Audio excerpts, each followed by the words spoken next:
This is why traditionally Sravana comes first. Sravana means hearing the teaching. Hearing the teaching comes first. So we get the intuitive sense first. Before we abide as a self, we understand conceptually. Through listening to the teaching, we hear it. Oh yes, that's true. I am eternal. I am not the body. I am not the mind. I am spirit. I am formless, eternal, invincible, unharmable, unhurtable spirit. There is no sorrow in me. There has never been any sorrow in me. There will never be any sorrow in me. I am whole. I am complete. I will always be whole. I will always be complete. Nothing can touch me. Nothing can cause me to suffer. Never. Never have I suffered. Never will I suffer. What's more, a body has never really appeared. A world has never really appeared. A mind has never really appeared. Duality, multiplicity has never appeared. Yes. Somehow I know this is true. Now, maybe you cannot understand or feel all of that initially, but something of it. And if that's something of it that you can feel, you cling to that part that you can feel intuitively, that you understand. The bits you can't understand, you need to be open to. And then you need to contemplate. That's called what? Manana.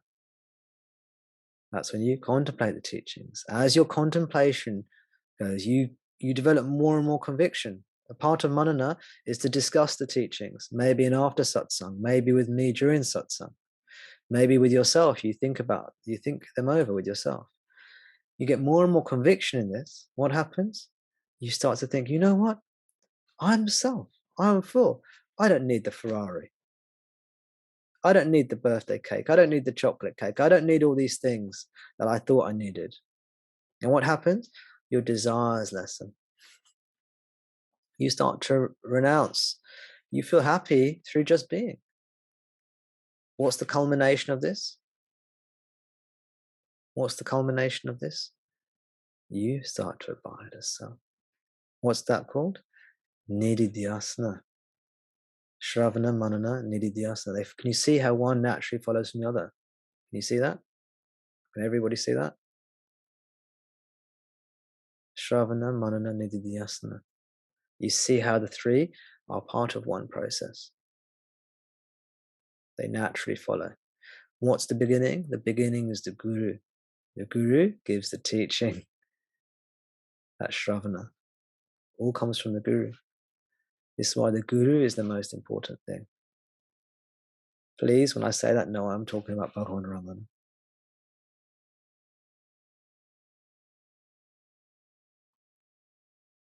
The Guru is the most important thing. The teachings, the blessings, everything comes from Guru.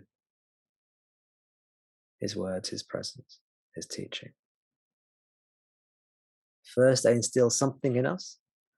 Then we have faith in him or her or that.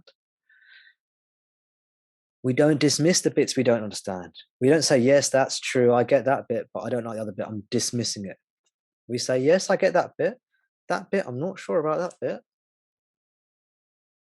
The bits you're not sure about, I'm not sure about that bit. But you know what? Bhagavan Ramana has said this. He only has love for me. He's not doing this for any gain for himself. So I have faith in him and his realization. I will be open to his words. I will try to believe him. And you work with it. You think about it. You discuss it. You have your own experiences. You become things you thought, I could never believe that. Suddenly you start believing that. You start seeing the truth of it. Things that didn't make sense, they start to make more sense. Soon you'll find everything he says it all makes sense.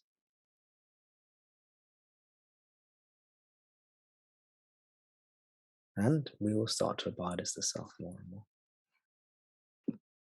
Yeah, I have had moments about that. Like initially, Maya and that everything's illusion. That I had a real problem with that. I was like, nah, that's not true. You know, there is a material objective world out there, but over time, that's sort of my confidence in the solidity of a material world has kind of has eroded.